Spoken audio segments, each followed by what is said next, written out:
नमस्कार। Today talk में अपने संपूर्ण गोटे के स्वागत करी छी। हम जानमित हम सब समय सनुली बातचीत को उपस्थित कार्यक्रम में रही छी। एकटा अतिथि के सेहो जे उनका संदर्भ से जुड़ल अतिथि के बजा कर सेहो उनकर बात हम सब प्रतिक्रिया रखे छे। पकन हाल में मध्य प्रदेश सरकार जी बजेट लेलखिन त ओई में प्रतिपक्ष दल के की कहब छन अही प्रसंग में हम सब आई बातचीत करबाक लिए कार्यक्रम में बजेने छियन अतिथि के रूप में जे नेकपा एसके केंद्रीय कमिटी सदस्य तथा मध्य प्रदेश के प्रदेश मामला समिति सभापति रत्नेश्वर उर्फ लाल गोइते जी के उनका पहले कार्यक्रम में स्वागत करी तब विषय पर हम सब केंद्रित भकर बातचीत कर अपने के स्वागत है मैनी जी। धन्यवाद चांदनी जी। अही वर्षक जे बजेट लाल गेल छे मध्य प्रदेश सरकार त पहिल प्रतिक्रिया अपने के की छे बजेट के प्रसंग में? बजट के संदर्भ में अई बेर करीब करीब 40 अरब 55 करोड़ समथिंग बजट जैसे लाले अछि। बजट के जे कार्यक्रम जे तय है तो देख ली विनियोजन विधेयक में देख ली अथवा बजट वक्तव्य में जे देख ली तो ऐसे ही लग रहा है कि मध्य प्रदेश के विगत के भी और अखन के आरो चुनौतीपूर्ण अकर कार्यान्वयन पक्ष अति चुनौतीपूर्ण मात्र नहीं कि अति चुनौतीपूर्ण एते स्लोगन से भरल नारा से भरल कृषि में स्वास्थ्य में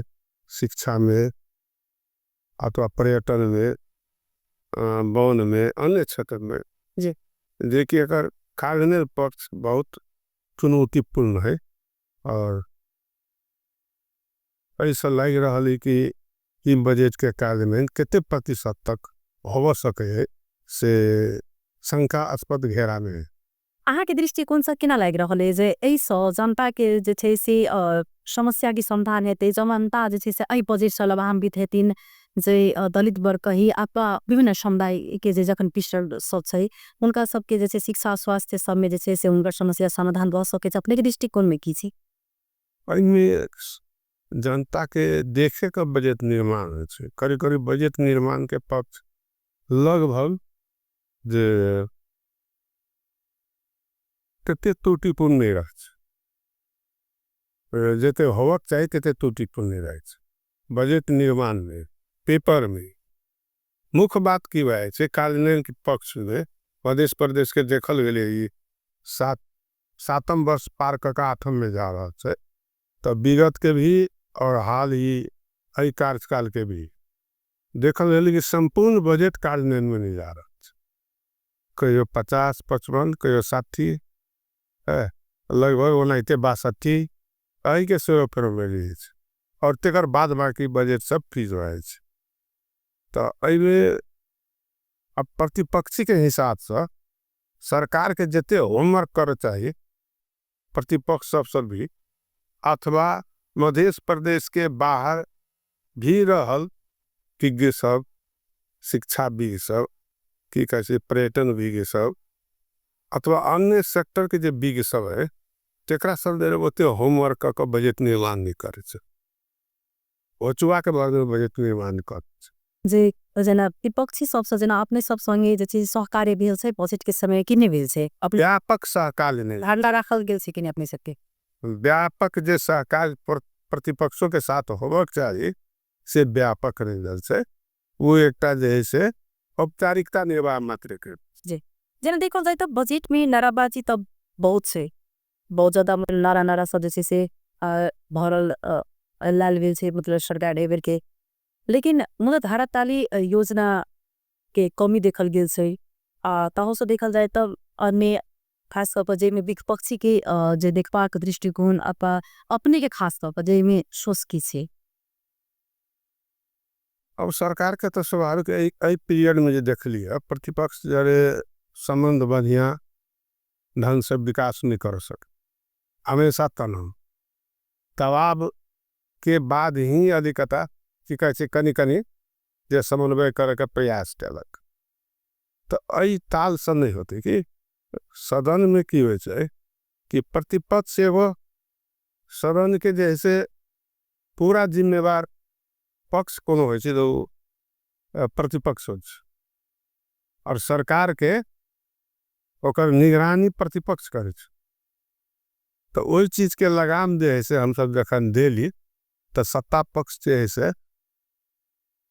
एक तो मानवे ने कहला बहुत दबाव के बाद हल्का समन्वय कैल तो फिर जनता के समझते हुए के समन्वय अपने सबसे क्या अब समन्वय एहन कहला कि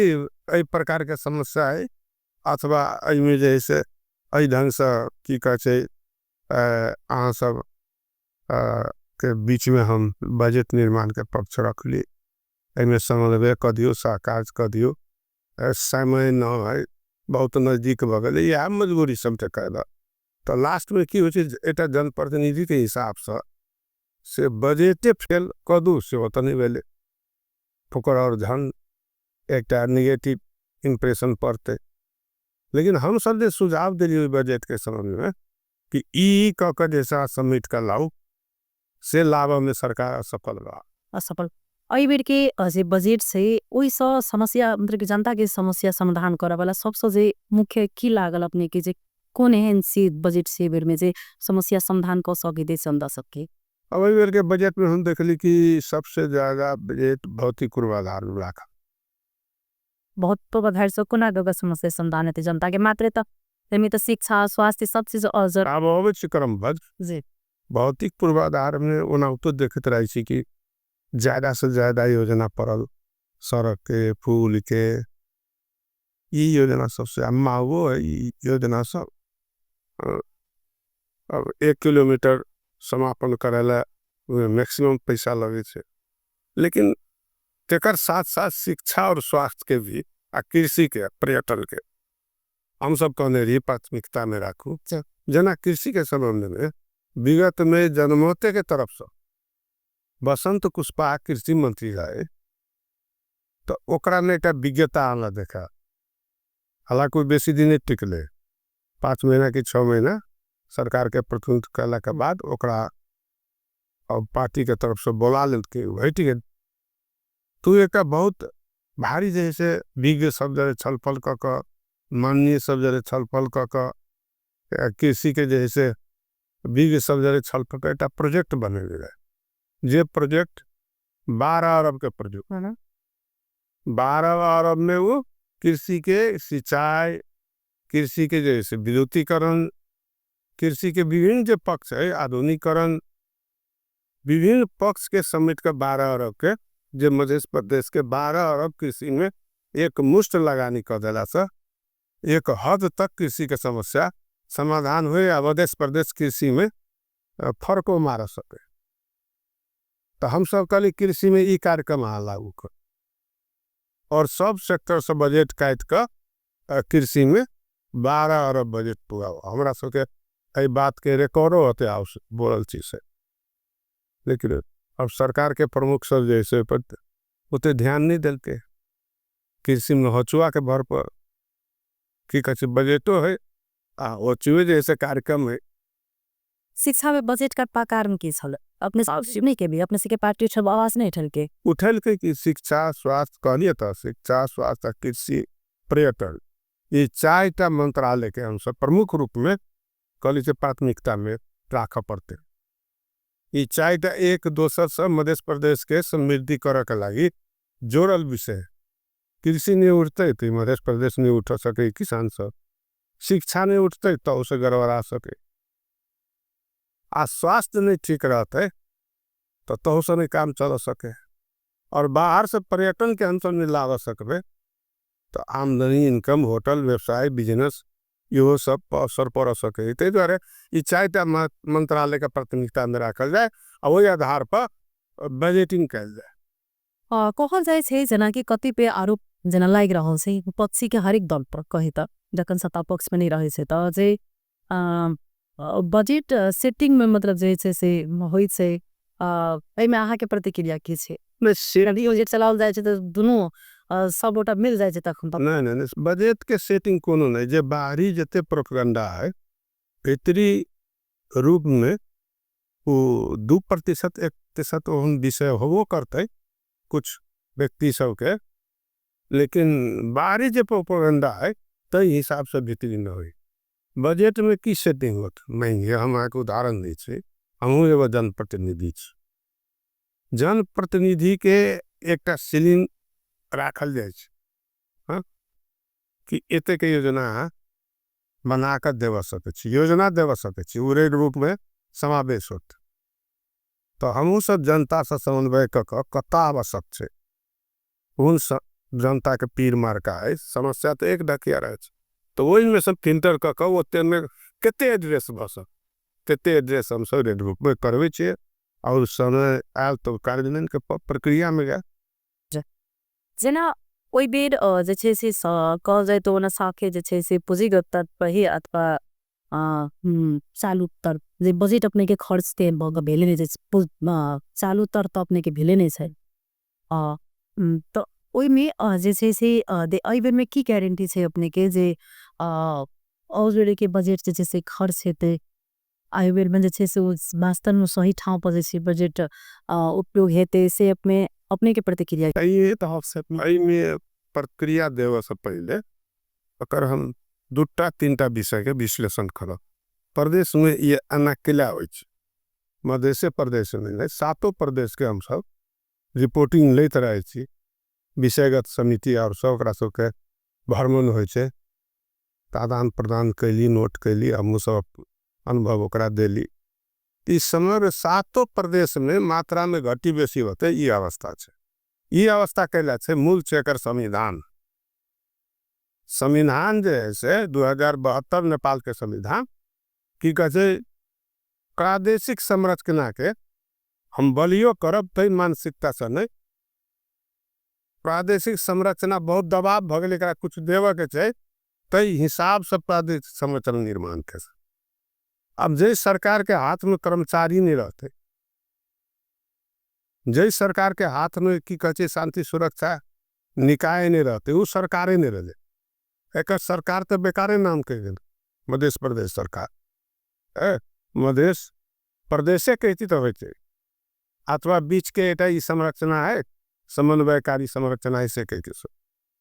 तो ये चीज की भेले संविधान जना शिक्षा के स्तर ये गिर रहा अपने उठबे छी समग्र जनता उठाए पहले केला शिक्षा का स्तर अगाड़ी चले मध्य प्रदेश में देश भर में ये कि शिक्षक शिक्षा के दीप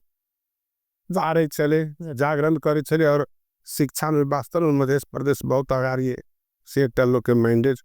देश भर जाए चले शिक्षा के ददल के स्थानीय तौर में उच्च मावी तक प्रदेश के इतने अधिकार है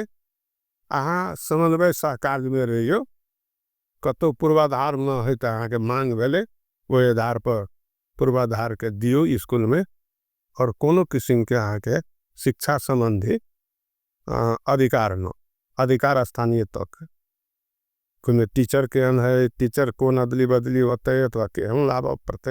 हेड मास्टर के होते व्यवस्थापन समिति के नाम बनते स्कूल निक से चल रहा लेकिन चल रहा है तो ये सब अधिकार स्थानीय तौर में तो अधिकारों के जो बात फाट 2072 के संविधान जो है से हमरा बुझाए अब 8-9 वर्ष के प्रैक्टिस में सब नेपाली जनता के जनप्रतिनिधियों के शिक्षकों के अथवा विभिन्न सेक्टर से एक अनुभव भ गए कि ये सब के मिलाव करते सचियावा पड़ते तभी ठीक ढंग से जी रनिंग करते से अवस्था अब रह गए जहाँ तक कार्यान्वयन के सवाल होते कि नहीं होते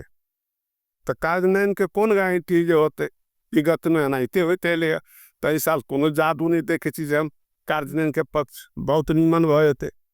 है वही प्रतिशत में 2% अगाड़ी कि 2% पछाड़ी वह हिसाब किताब में चलते में जनप्रतिनिधियों सरकारों दोषी है और में सरकार के निर्देशन अथवा कोनो जनप्रतिनिधि हम सब विषयगत सभापति से कोनो चिट्ठी पठबे छे तो चिट्ठी के उस अनुमोदन तो ब्यूरोक्रेटो के स्थिति हुआ है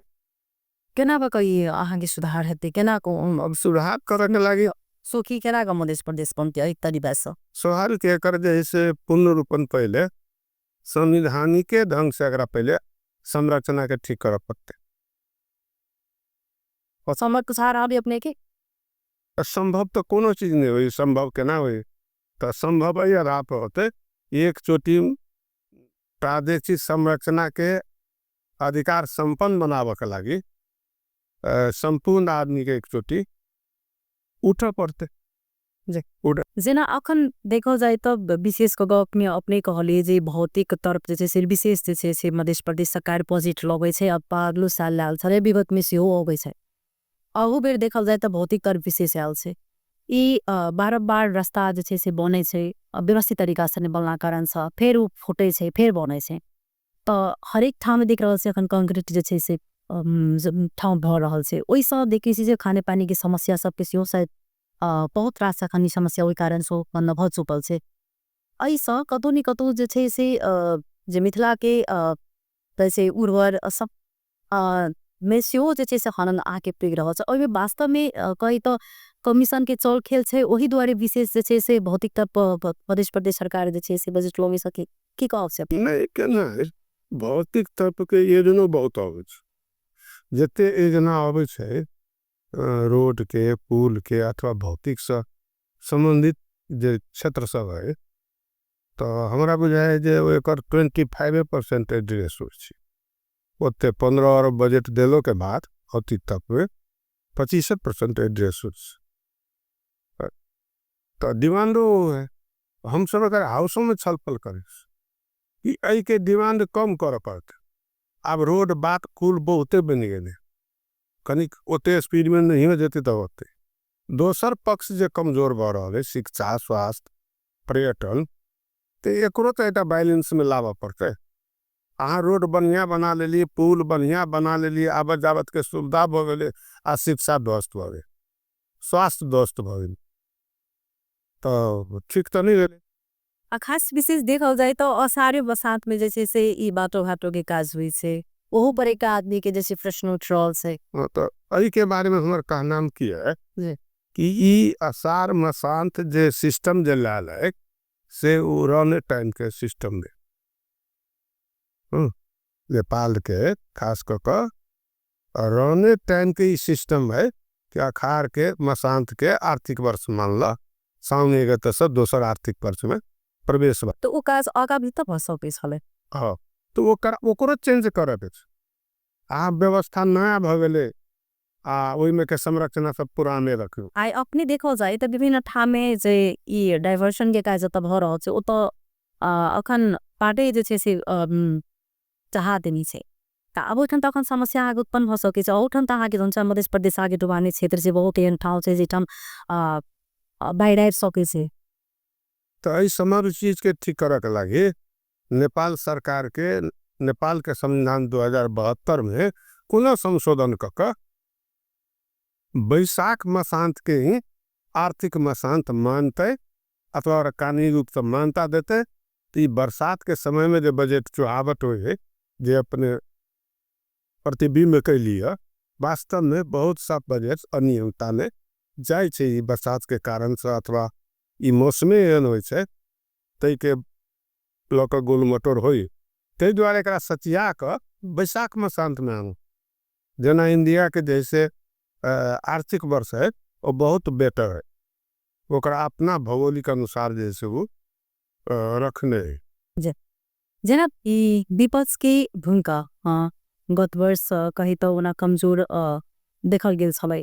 अखन के रणनीति की से पक्षी सबके अब अखन के रणनीति तो विपक्ष के की हो छै जे सरकार कोनो त्रुटि कैला ओकरा पर अंकुश लगवा के काम, आवाज उठवा के काम, जनता के बीच में की समस्या है तेकर सरकार केते ध्यान दे नहीं दे तो ओकरा आलोचना करे के काम, ओकरा खबरदारी करे के काम, ई काम सब भइए रहल है। खास कर मध्य प्रदेश के केहन अवस्था है कि न ये कोई थाई प्रतिपक्ष है न ये थाई सरकार। अब ये एखन साल में जैसे सरकार चेंज होत गए, जे प्रतिपक्ष में रहल उ सत्ता पक्ष हो गया, आ जे सत्ता पक्ष रहल से प्रतिपक्ष हो गया। तो ये समन्वय सहकार के केतनो आ टकराव में ले रहे तैयो वो चीज अंकिते रहे कि समन्वय करे पड़त, सहकार करे पड़त। तो वही के बैलेंस में सत्ता पक्ष आ प्रतिपक्ष अपन रोल खेलते रह। जी कजै न कि सिफारिश आधारित बजेट जे छै से बनल छै का अहाँ सबके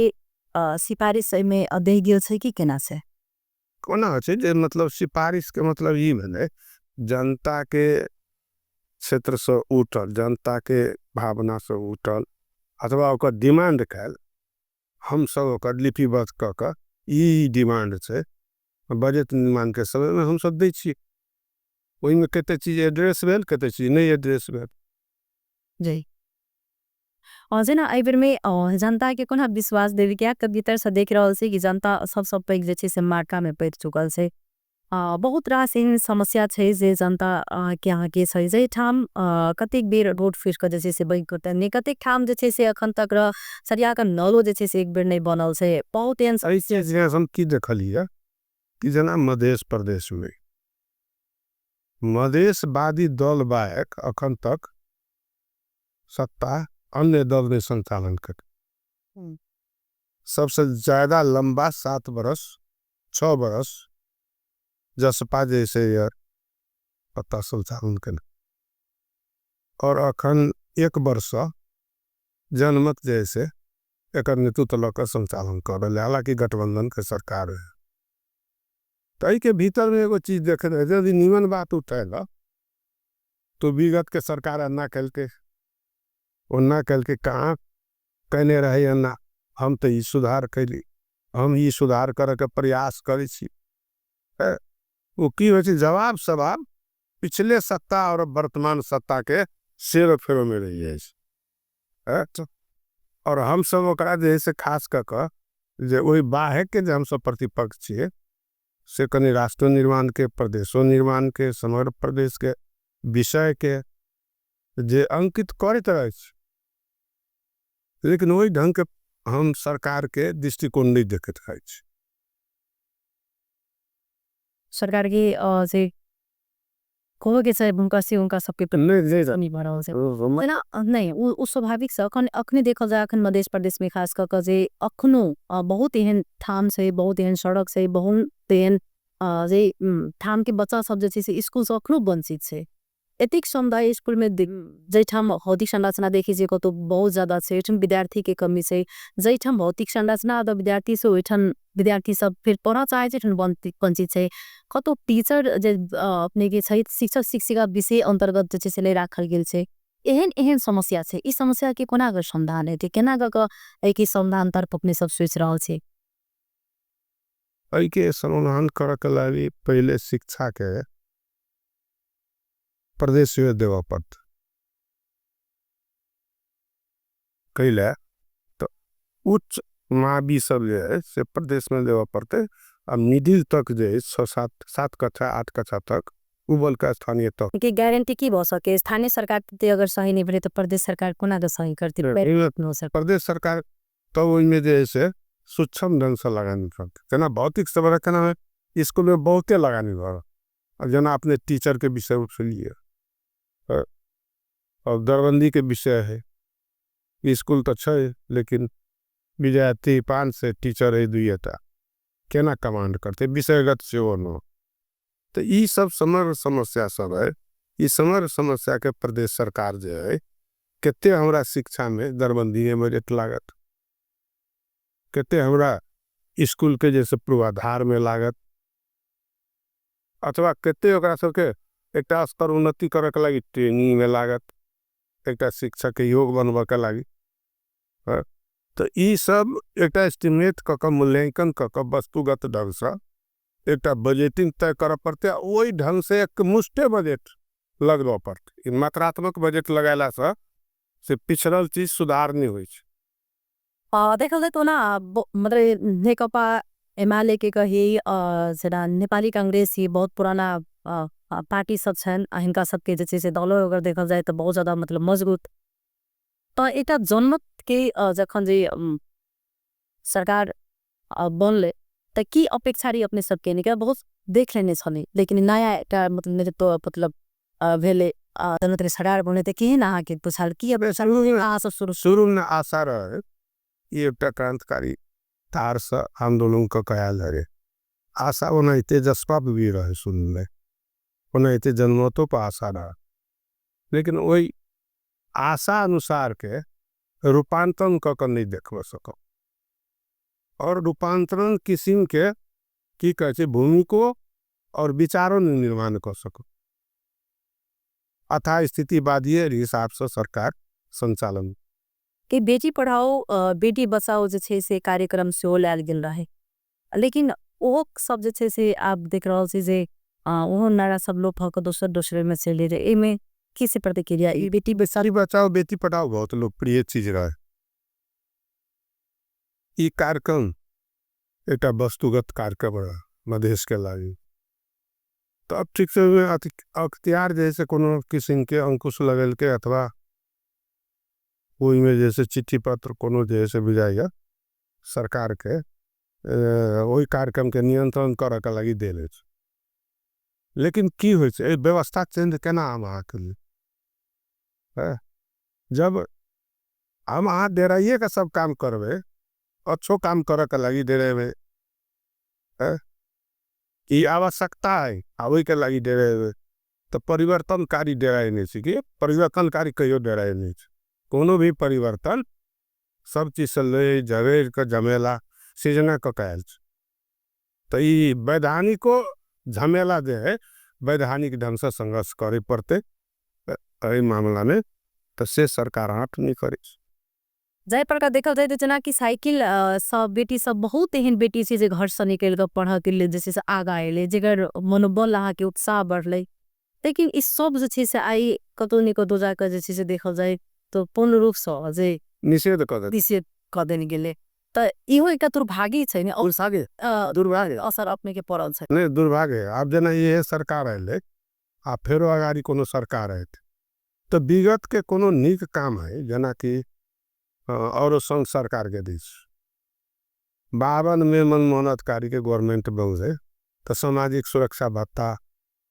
है गांव तक बजट जाके जैसे एक प्रक्रिया अथवा बजट निर्माण तो एक कहाँ कोनो सरकार तोड़ सकल के और भैया तोड़ के हिम्मत न तेना मध्य प्रदेश में बेटी बचाओ बेटी पढ़ाओ एक बहुत लोकप्रिय कार्यक्रम और में देखली जे ऊर्जा आए गाँव गाँव में हम सब देखली ऊर्जा आए उत्साह आए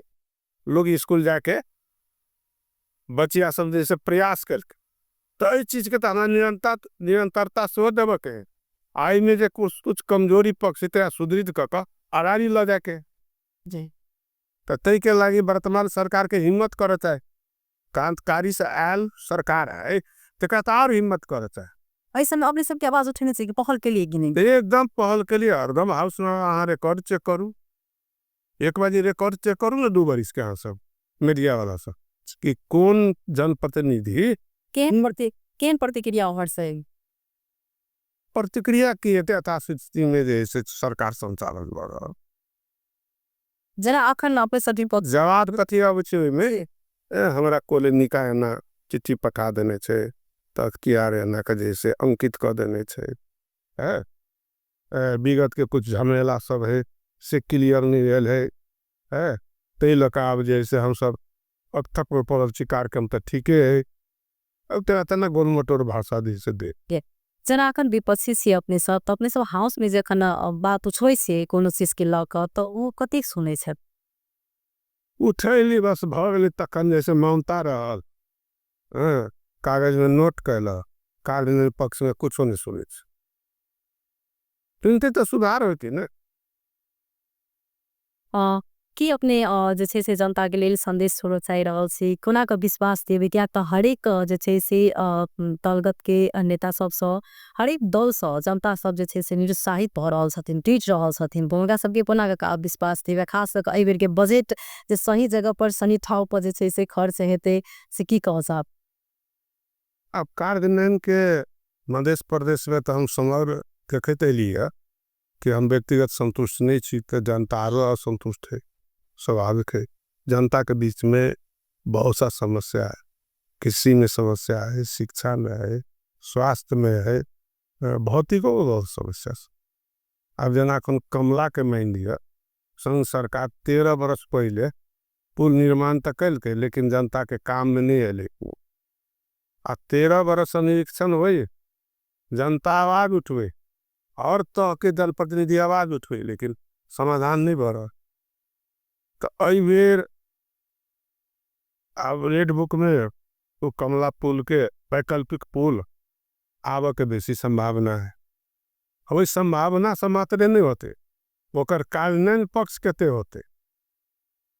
सेहो सवाल है। ते द्वारे हम सब जनता के ये अपील कर चाहे छे कि अखनो संक्रमण अवस्था में ई व्यवस्था जे है से, लेकिन एक परिवर्तनकारी शक्ति, एक लोकतांत्रिक शक्ति, एक गणतंत्रवादी शक्ति ह्रास नहीं होगा किसी एकर सुदृढ़ करे के लागी एक लड़ाई जोरदार रूप में लड़ना जरूरी है, नीचा से ऊपर तक। तो के लागी सेहो अपील करे छिए और मध्य प्रदेश सरकार के सेहो सचेत करे चाहे कि अथा स्थितिवादी में न परिवर्तनकारी ढंग से विगत के सरकार की करके हम की कर रहा छी तै पर निर्भर होकर मतलब चल चाहिए। जनता और जनप्रतिनिधि के आवाज सुनना चाहिए, वही ढंग से आलोचना के आत्मसात कर चाहिए, सुधार में ला चाहिए। आने वाला दिन में बजट के चुनौतीपूर्ण अवस्था है, वही चुनौती के केना चिरबे ते संवेदनशील सरकार के होगा चाहिए। और सत्ता पक्ष प्रतिपक्ष जो है हमेशा संवाद और समन्वय होगा चाहिए, ये होगा चाहिए। तब तक कहीं कार्यान्वयन के प्रक्रिया आगाइयो बढ़ते। नहीं तो हमारा विश्वास न है जे चुनौती देख रहा छे वही चुनौती से संपूर्ण रूपेण कार्यान्वयन होते ते पक्ष में हम विश्वास तोड़ी छी। और बहुत सारी जैसे ना अगस्त वर्ष के बजट सब वही प्रकार फीस के दा स्थिति है वाला ही अपनी लसे बात ना फीस बस हो ले क्यों जी बहुत बहुत धन्यवाद देव चाहबन मान्य जी के जे हमरा सबके एतिक अमूल्य समय निकाल का कार्यक्रम समय देले था उनका धन्यवाद दे कार्यक्रम से विदा ले। नमस्कार।